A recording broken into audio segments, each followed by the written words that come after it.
إن الحمد لله نحمده ونستعينه ونستغفره ونعوذ بالله من شرور أنفسنا ومن سيئات أعمالنا من يهده الله فلا مضل له ومن يضلل فلا هادي له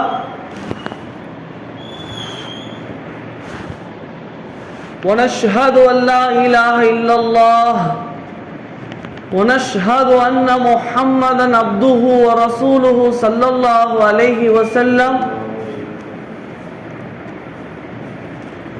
إن الله ملائكته يصلون على النبي يا أيها الذين آمنوا صلوا عليه وسلموا تسليما اللهم صل على سيدنا محمد الذي قرنت البركة بذاته محيا وتعطرت الأوال بذكره طيب وريا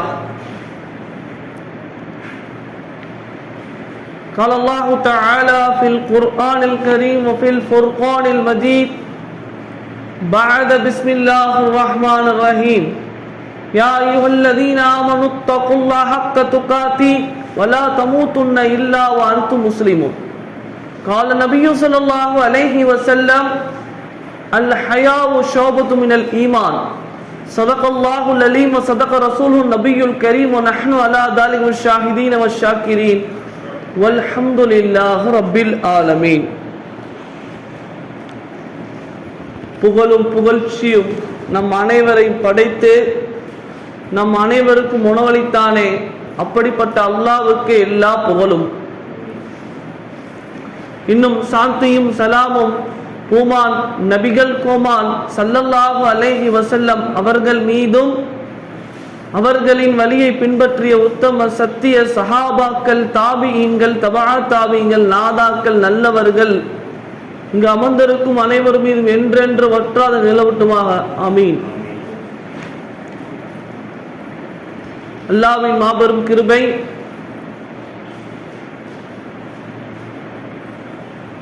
நபிகள் நாயகம் ஸல்லல்லாஹு அலைஹி வஸல்லம் சொன்ன வார்த்தை, சூரியன் உதிக்கக்கூடிய நாளில் ஆக சிறந்த நாள் ஜும்மாவுடைய நாள் என்று சொன்னார்கள். இந்த நாளில் யார் மரணம் அடைவார்களோ அவர்களுக்கு இப்படி ஒரு சுப செய்தி சொன்னார்கள், அவர்களுக்கு சொர்க்கம் கிடைக்கும், சொர்க்கம் வாஜிப் என்று சொன்னார்கள். மேலும் சொன்னார்கள், யார் இந்த நாளில் அல்லாஹ் ஒரு குறிப்பிட்ட ஒரு நேரத்தை வைத்திருக்கிறான், அந்த நேரத்தில் அல்லாஹ்விடத்தில் யார் கையேந்துவார்களோ அவர்களுடைய பாவங்கள் மன்னிக்கப்படும், அவருடைய துஆக்கள் அங்கீகரிக்கப்படும் என்று நபிகள் நாயகம் ஸல்லல்லாஹு அலைஹி வஸல்லம் இந்த நாளை பற்றி ஏராளமான விஷயங்களை இந்த உம்மத்துக்கு சொல்லிக் கொடுத்தார்கள். மற்ற நாட்களுக்கு இந்த வெள்ளிக்கிழமை என்பது ஒரு தலைமையாக, ஒரு தனித்துவமாக, ஏழைகளின் பெருநாள் என்று சொல்லக்கூடிய அளவுக்கு இந்த நாளுக்கு ஒரு முக்கியத்துவம் இருக்கிறது. மேலும் நபிகள் நாயகம் ஸல்லல்லாஹு அலைஹி வஸல்லம் சொல்லுவாங்க, யார் ஜும்மாவுடைய நாளில் பள்ளிவாசலுக்கு முதலாவதாக வருவாரோ அவருக்கு ஒட்டகத்தை தர்மம் செய்த நன்மை கிடைக்கும், யார் இரண்டாவதாக வருவாரோ அவருக்கு மாடு தர்மம் செய்த நன்மை கிடைக்கும், யார் மூன்றாவதாக வருவாரோ அவருக்கு கோழியை தர்மம் செய்த நன்மை கிடைக்கும், யார் நாலாவதாக வருவாரோ அவருக்கு முட்டையை தர்மம் செய்த நன்மை கிடைக்கும் என்று நபிகள் நாயகம் ஸல்லல்லாஹு அலைஹி வஸல்லம் அவர்கள் சொல்லி தந்தார்கள். நாம் எல்லாம் முட்டை வாங்குவதற்கு தான் தகுதியாக இருக்கிறோம். எப்பொழுது நாம் தகுதியை உருவாக்க போகிறோம், எப்பொழுது இந்த நாளை நாம் கண்ணியப்படுத்த போகிறோம், அல்லாஹ் ரஹ்மான் இந்த நாளை கண்ணியப்படுத்தி அல்லாஹ்வுடைய பொருத்தத்தை அடைவதற்கு தௌஃபீக் செய்வானாக. நாம் பார்க்கலாம், அல்லாஹ் நம் அனைவரையும் சந்தோஷமாக பல கவலைகளிலிருந்து, பல கஷ்டங்களிலிருந்து, பல துன்பங்களிலிருந்து, துயரங்களிலிருந்து சந்தோஷமான வாழ்க்கையை தந்திருக்கிறான். அப்படிப்பட்ட இறைவனுக்கு நாம் நன்றி செலுத்த வேண்டும். நாம் எல்லாம் ஒரு காலத்தில் கஷ்டப்பட்டோம். என்ன கஷ்டப்பட்டோம்? இந்த நாட்டில் என்ஆர்சி, சிஏஏ, என்பிஆர் என்ற சட்டங்களை கொண்டு வந்தது இந்த அரசாங்கம். ஆனால் அந்த நேரத்தில் இஸ்லாமியர்கள் எடுத்த கையில் ஆயுதம் போராட்டங்களை எடுத்தார்கள். பல உயிர்கள் டெல்லியில போச்சு. பல நாடுகள், இஸ்லாமிய நாடுகள், பல நாடுகள் நம் நாட்டை பார்த்து எந்த ஒரு கேள்வியும் கேட்கல, மௌனமாக இருந்தது. ஆனால் அங்க வாழக்கூடிய இஸ்லாமியர்கள் இந்தியா நாட்டுக்காக துவா செய்தார்கள். நம்ம நன்றி கடன்பட்டிருக்கோம். நம்மளும் துவா செய்யணும்ல, பலஸ்தீன் மக்களுக்கு துவா செய்யணும்ல, நம்ம மேல கடமை தானே. பலஸ்தீன் மக்கள் ஒவ்வொரு நாளும் செத்து பிழைக்கிறார்கள். அவர்கள் ஒவ்வொரு நாளும் துன்பங்களையும் துயரங்களையும் கடந்தவர்கள் செல்லுகிறார்கள். பல உயிர்களை இழந்து கொண்டிருக்கிறார்கள். குடும்பத்தை இழக்கிறார்கள், பொருளாதாரத்தை இழக்கிறார்கள், வாழ்வாதாரத்தை இழக்கிறார்கள், வீடை இழந்து விட்டார்கள், குழந்தைகளை இழந்து விட்டார்கள், பெற்றோர்களை இழந்து விட்டார்கள். அப்படிப்பட்ட மக்களுக்காக நாம் கையில் எடுப்பது துவா தான்.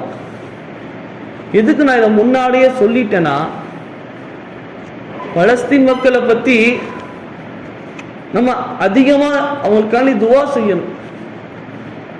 அவங்க படுற கஷ்டம் நமக்கு அல்லாஹ் கொடுக்கல, அல்லாஹ் பாதுகாக்கணும்.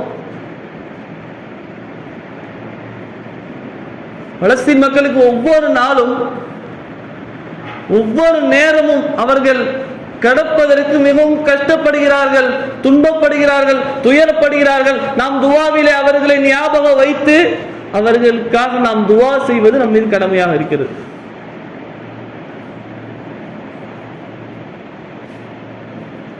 ஒரு அழகான ஒரு தலைப்பு, இஸ்லாமிய கலாச்சாரம். இஸ்லாம் முஸ்லிம்களுக்கு என்ன சொல்லி தருகிறது?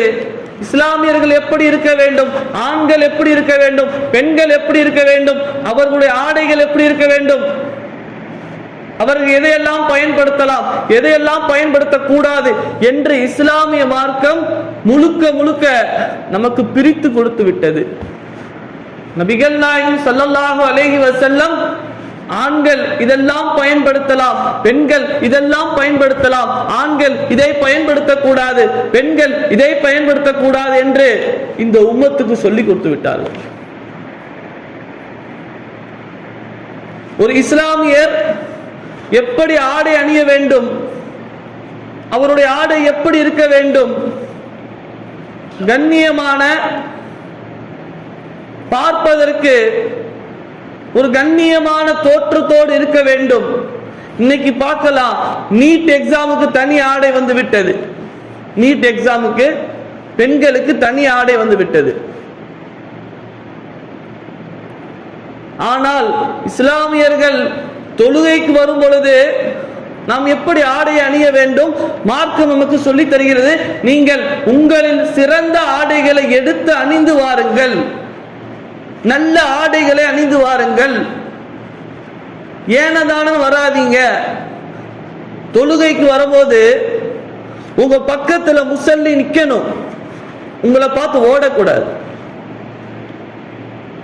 அதுக்குன்னு புது ஆடை தான் அணியணும் மார்க்கம் சொல்லல.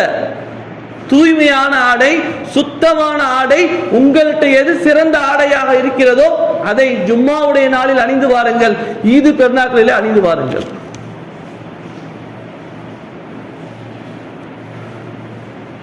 இந்த விஷயத்தை, ஆடையுடைய கண்ணியத்தை ஷைத்தான் வழங்கியிருந்தான். அவன் என்ன பண்ணா? நபி ஆதம் அலைஹிஸ்ஸலாம், ஹவ்வா அலைஹிஸ்ஸலாம் படைக்கப்பட்ட நேரத்தில் அவர்களுக்கு எதிராக சூழ்ச்சி செய்தான்.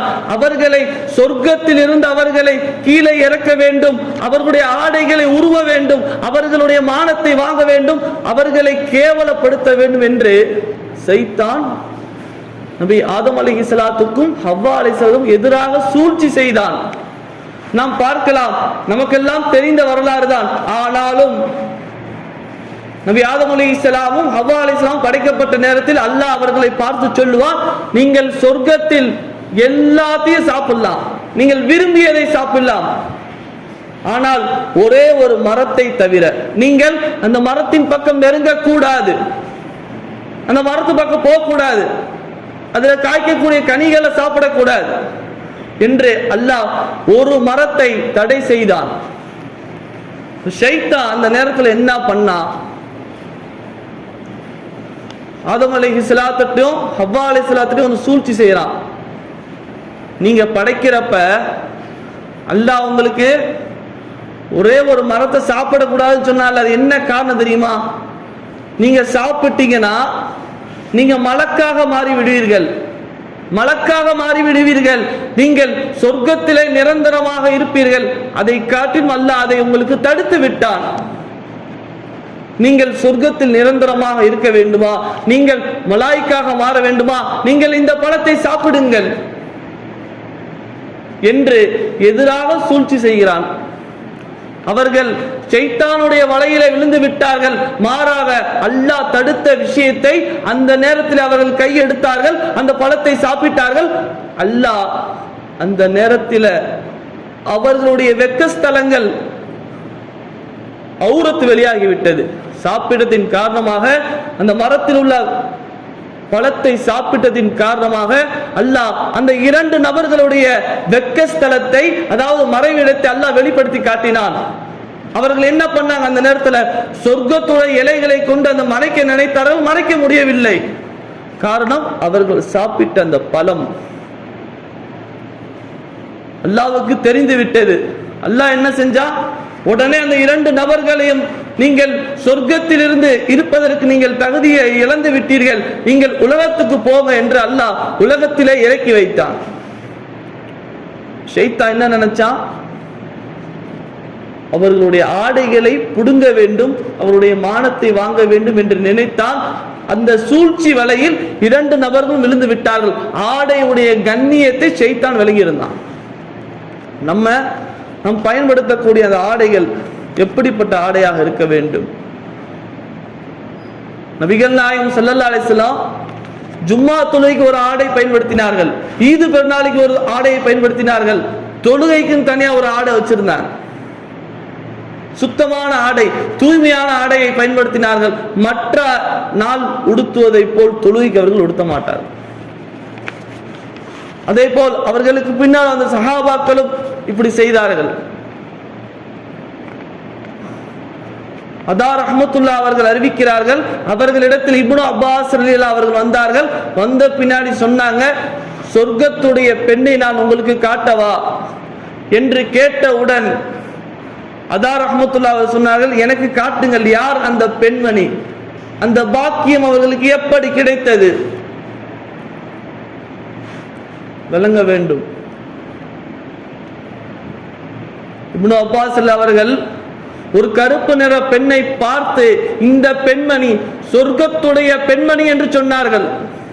மறுபடியும் கேட்டார்கள், அந்த இமாம் கேட்டார்கள், அதார் ரஹ்மத்துல்லாஹ் அவர்கள் கேட்டார்கள், எப்படி நீங்கள் சொல்லுகிறீர்கள், இந்த பெண் சொர்க்கத்துடைய பெண் என்று எப்படி நீங்கள் சொல்லுகிறீர்கள்? ஒரு முறை நபிகள் நாயகம் ஸல்லல்லாஹு அலைஹி வஸல்லம் அவர்களிடத்தில் இந்த பெண் வந்தார்கள். யார் ரசூல் அல்லாஹ், அல்லாஹ்வின் தூதரே, எனக்கு வலிப்பு நோய் இருக்கு, ஃபிக்ஸ் இருக்கு எனக்கு, அந்த நோய் சரியாவதற்கு துவா செய்யுங்கள். மறுபடியும் அந்த பெண் சொன்னால், அந்த ஃபிக்ஸ் வர நேரத்தில் என்னுடைய ஆடை விலகுது, என்னுடைய மறைவிடம், என்னுடைய அவுரத்து வெளியாகுது, அது தெரியாம இருக்கிறதுக்கு துவா செய்யுங்க. ரசூலுல்லாஹ் சொன்னாங்க, நீ அந்த நேரத்தில் அதை நீ பொறுத்து கொண்டால் உனக்கு கிடைக்கக்கூடியது சொர்க்கம் என்று சொன்னார்கள். அப்ப ஒரு பெண் தன் மானத்தை பாதுகாத்தால் அவளுக்கு கிடைக்கக்கூடிய இடம் சொர்க்கம் என்று நபிகள் நாயகம் ஸல்லல்லாஹு அலைஹி வஸல்லம் இந்த ஹதீஸின் மூலமாக சொல்லி காட்டுகிறார்கள். பெண்கள் தன்னுடைய மானத்தை மறைப்பது அவர்கள் மீது கடமையாக இருக்கிறது. நாம் பார்க்கலாம், சஹாபாக்கள் எல்லாம் அமர்ந்து இருக்கிறார்கள், நபிகள் நாயகம் ஸல்லல்லாஹு அலைஹி வஸல்லம் பயான் பண்ணிட்டு இருக்காங்க. ஒரு மனிதன் கேட்கிறாரு, யார் ரசூல் அல்லாஹ், அல்லாஹ்வின் தூதரே, அழகான ஆடை அணிவதும் அழகான செருப்பு அணிவதும் பெருமையில் சேருமா? நபிகள் நாயகம் ஸல்லல்லாஹு அலைஹி வஸல்லம் அழகா சொன்னாங்க, இன்னல்லாஹ ஜமீலும் வ யுஹிபுல் ஜமால், அல்லாஹ் அழகானவன், அழகானதை பிரியப்படுகிறான். அழகான விஷயங்கள் அல்லாஹ் பிரியப்படுறான் சொன்னாங்க. இது பெருமையில் சேராது. இப்ப பெருமைனா என்ன யா ரசூலுல்லாஹ்? சஹாபாக்கெல்லாம் கேட்டாங்க, பெருமைனா என்ன? பெருமையின் அடையாளம் ரெண்டு ரசூலை சுட்டி காட்டினாங்க. முதல்ல சத்தியத்தை மறுக்கிறது, உண்மையை மறுக்கிறது. நம்மகிட்ட இவ்வளவுதான் காசு இருக்குன்னா அதுக்கு உண்டான ஆடையை தான் வாங்கணும். அதுதான் நிதர்சனமான உண்மை. கடன் வாங்கி மொத்தமெல்லாம் பார்க்கணும்னு சொல்லி பந்தாவா ஆடை அணியிறது பெருமையில கட்டுப்பட்டது. ஒரு பெண்ணிட்ட 10 சவரன் தான் தங்கம் இருக்கு, இல்ல இன்னொரு 5 சவரன் எனக்கு வேணும்னு சொல்லி கடன் வாங்கி போட்டுட்டு ஒரு காரியத்துக்கு போனா இதுதான் பெருமைங்கிறாங்க ரசூலுல்லாஹ். இருப்பதை வைத்து பொருந்தி வாழ்வது. இன்னொரு அடையாளம் சொல்றாங்க, மற்றவர்களை இழிவாக பார்ப்பது, கேவலமாக பார்ப்பது. நான் தான் பெரிய ஆளு, அது பேர் தலக்கணம் சொல்லுவாங்க. நம்ம சைக்கிள்ல வச்சிருக்கோம், நமக்கு பக்கத்து வீட்டுல கார் ஒருத்தன் வச்சிருக்கான். இந்த கார் வச்சிருக்கோம் நம்மளை பார்த்து கேவலமா பார்க்கறாங்க, சைக்கிள் வச்சிருக்கான். இதுதான் பெருமை நாங்க ரசூலுல்லாஹ். அப்ப நம்ம ஒரு உயரிய ஒரு பொருள் வச்சிருக்கோம், ஒருத்தன் நமக்கு ரொம்ப தாழ்வா அவனுடைய வசதிக்கு ஏற்ப ஒரு பொருள் வச்சிருக்கான், அவனை ஒரு கேவலமா ஒரு பார்க்கிறது, இது கூட அவன்கிட்ட இல்லையா? இது பெருமையின் கட்டுப்பட்டது என்று நபிகள் நாயகம் ஸல்லல்லாஹு அலைஹி வஸல்லம் சொன்னாங்க. இது மாதிரி ஏராளமாக நபி ஸல்லல்லாஹு அலைஹி வஸல்லம் அவர்கள் நமக்கு கற்று தந்திருக்கிறார்கள். நபிகள் நாயகம் ஸல்லல்லாஹு அலைஹி வஸல்லம் சஹாபாக்களுக்கு மத்தியில அமர்ந்து பயான் பண்ணிட்டு இருக்காங்க. ஒரு மனிதர் வர்றாரு, பரட்ட தலையோட வர்றாரு. பரட்ட தலையை சீவாம பரட்ட தலையா வர்றாரு. அந்த மனிதனை பார்த்து நபி ஸல்லல்லாஹு அலைஹி வஸல்லம் கேட்கிறாங்க, என்ன கேட்கிறாங்க? தலையை சீவுறதுக்கு ஒரு சீப்பு கூட உன்கிட்ட இல்லையா? தலையை சீவுறதுக்கு சீப்பு கூட இல்லையா? இன்னொரு மனிதர் வர்றாரு, அழுக்கான ஆடை அணிஞ்சிட்டு அப்படியே ரசூலுல்லாஹ் பார்க்க வர்றாரு. இப்ப அந்த மனிதனை பார்த்து நபி ஸல்லல்லாஹு அலைஹி வஸல்லம் கேட்டாங்க, தூய்மையான ஆடை உன்கிட்ட இல்லையா? சுத்தமான ஆடை இல்லையா? அதை கூட நீ பெற்றுக்கொள்ளவில்லையா? மார்க்கம் இதை சொல்லவில்லை, நீங்கள் அழகாக இருங்கள், அழகானதை அல்லாஹ் பிரியப்படுகிறார் என்று நபிகள் நாயகம் ஸல்லல்லாஹு அலைஹி வஸல்லம் சஹாபாக்களுக்கு மத்தியிலே பயான் பண்ணார்கள். இன்னைக்கு பார்க்கலாம், தொழுகையாளிகள் சிலர், எல்லாரும் இல்ல, சிலர் டி-ஷர்ட் போட்டுட்டு வர்றாங்க, அரக்கை டி-ஷர்ட். இது தொழுகைக்கு ஏற்றமான ஆடை கிடையாது, சுன்னத்துக்கு மாற்றமானது. நபிகள் நாயகம் ஸல்லல்லாஹு அலைஹி வஸல்லம் மணிக்கட்டு வரை சட்டை அணிந்திருந்தார்கள் என்று ஹதீஸ்ல வருது. தொழுகைக்கு வரும்பொழுது ஃபுல் ஹேண்ட் ஷர்ட் தான் போட்டுட்டு வரணும். மற்ற நேரங்களில் ஓகே, தொழுகைக்கு வரும்பொழுது டி-ஷர்ட்டை தவிர்த்துக்கணும். ரெண்டாவது, முழு கை சட்டை போட்டுட்டு வரணும், ஆஃப் கை கூடாது. சுன்னத்துக்கு மாற்றமானது. தொழுகு கூடாதான்னு கேட்டா அது கிடையாது, சுன்னத்துக்கு மாற்றமானது. இன்னும் சிலர் இருக்காங்க இளைஞர்கள், அவர்கள் என்ன செய்யறாங்க, லோயிப்பு பேண்ட் ஒன்று வந்திருக்கு, இப்ப அந்த பேண்ட்டை போட்டுட்டு வர்றாங்க. ருக்கு செய்யும் பொழுது அவருடைய பிட்டட்டு பின்புறம் தெரிகிறது. அப்படி தெரிந்தால் அவருடைய தொழுகை பசாதாகிவிடும். அவருக்கு மட்டும் பசாதாவாது, அவருக்கு பின்னாடி யார் நிக்கிறாங்களோ அவரும் அந்த உறுப்பு பார்த்துட்டாங்கன்னா அவருடைய தொழுகையும் போச்சு, இவருக்கும் தொழுகை போச்சு, அவர் பின்னாடி என்றவருக்கும் தொழுகை போச்சு. அந்த மாதிரி ஆடைகளை பயன்படுத்தக்கூடாது. ரொம்ப டைட்டான பேண்ட் போட்டுட்டு வராங்க, ஜீன்ஸ் பேண்ட் ரொம்ப டைட்டா, ருக்கு செய்ய முடியல, சுஜூது செய்ய முடியல, ரொம்ப கஷ்டமா இருக்கு. ரசூலுல்லாஹ் சொல்றாங்க, நீங்க இறுக்கமான ஆடையை அணிந்து தொழுகைக்கு வராதீர்கள். தடுத்தாங்க, ரசூலுல்லாஹ் தடுத்திருக்காங்க. ஆடைகள் எப்படி போடணும்? கொஞ்சம் தொளத்தொலோன்னு, ரொம்ப தொளத்தொலோன்னு போடக்கூடாது, ஓரளவு இறுக்கமா இல்லாத நிலையில போட்டுட்டு வரணும். இந்த மாதிரி ரசூலுல்லாஹ் தொழுகைக்குன்னு ஒரு சில ஆடைகளை ரசூலுல்லாஹ் பயன்படுத்தியிருக்காங்க. ஜும்மா தொழுகைக்கு, பெருநாள் தொழுகைக்கு, இந்த மாதிரி நம்மளுடைய ஆடைகளை நம்ம சரி செஞ்சுக்கணும். ஒரு இஸ்லாமியரை பார்த்தா மாட்டார்கள் சொல்ல வேண்டும், எப்படி ஆடை அணிஞ்சிருக்காங்க பாருங்க, பாய்ங்க எப்படி இருக்காங்க பாருங்க. அவங்க பேசணுக்காண்டி நான் சொல்லலை, நம்மளை திருத்திக்கணும். பாயா அப்படிதான் அழுக்காதான் இருப்பாங்க, அந்த வார்த்தை அவங்க வாயிலிருந்து வந்துடக்கூடாது. மற்றவங்க பேசணும், மற்றவங்க பார்க்கணும், அதுக்காண்டி நம்ம ஆடை அணியக்கூடாது. சுத்தமான ஆடையை இஸ்லாமிய மார்க்கம் நமக்கு கற்றுத்தருகிறது. நபிகள் நாயகம் ஸல்லல்லாஹு அலைஹி வஸல்லம் வலியுறுத்தி இருக்காங்க. அப்படிப்பட்ட ஆடையை நம்ம அணிய வேண்டும். இன்னும் சிலர் இருக்காங்க, இளைஞர்கள் செயின் போடுறாங்க, கையில் பிரேஸ்லைட் போடுறாங்க. இதெல்லாம் மார்க்கத்தில் அனுமதி இருக்கா? இதுக்கு இஸ்லாத்துக்கு சம்மந்தம் இருக்கா? பெண்களுக்கு போட வேண்டிய அந்த பொருட்களை ஆண்கள் போடுறது கூடாது. செயின் போடுறது, கையில் பிரேஸ்லைட் போடுறது, காப்பு போடுறது, இதெல்லாம் ஆண்களுக்கு தடை செய்யப்பட்டது. நபிகள் நாயகம் ஸல்லல்லாஹு அலைஹி வஸல்லம் சொல்றாங்க, வெள்ளி மோதிரம் மட்டும்தான் போடுறதுக்கு அனுமதி மார்க்கத்தில். வெள்ளி மோதிரம், அதை தாண்டி செயின் போடுறது, கையில காப்பு போடுறது, இதெல்லாம் கூடாது. இன்னும் நபிகள் நாயகம் ஸல்லல்லாஹு அலைஹி வஸல்லம் சொன்னாங்க, பட்டாடை அணிவது ஆண்களுக்கு தடை என்று சொன்னார்கள். பட்டாடை பட்டாடை அணியறது மட்டும் கிடையாது, பட்டாடை மேலே அமருவதும் தடை என்று சொன்னார்கள். பட்டு சேலை மேல உட்காரக்கூடாது, பட்டு ஆடை மேல உட்காரக்கூடாது, ரசூலுல்லாஹ் தடுத்திருக்காங்க. இன்னொரு ஹதீஸ்ல வருது, யாரெல்லாம் ஆண்கள் பட்டாடை அணிவார்களோ அவர்களை அல்லாஹ்வுடைய தூதர் சபித்தார்கள் என்ற ஹதீஸ்ல வருது. ஆக நபிகள் நாயகம் ஸல்லல்லாஹு அலைஹி வஸல்லம் வாழ்க்கையை பின்பற்றி வாழக்கூடிய தௌஃபீக்கை அல்லாஹ் உங்களுக்கும் எனக்கும் தந்தருள் புரிவானாக. எதை கேட்டோமோ அதன்படி அமல் செய்வது வல்ல ரஹ்மத் தௌஃபீக் செய்வானாக. வாஹிரு தவானா அல்ஹம்துலில்லாஹி ரப்பில்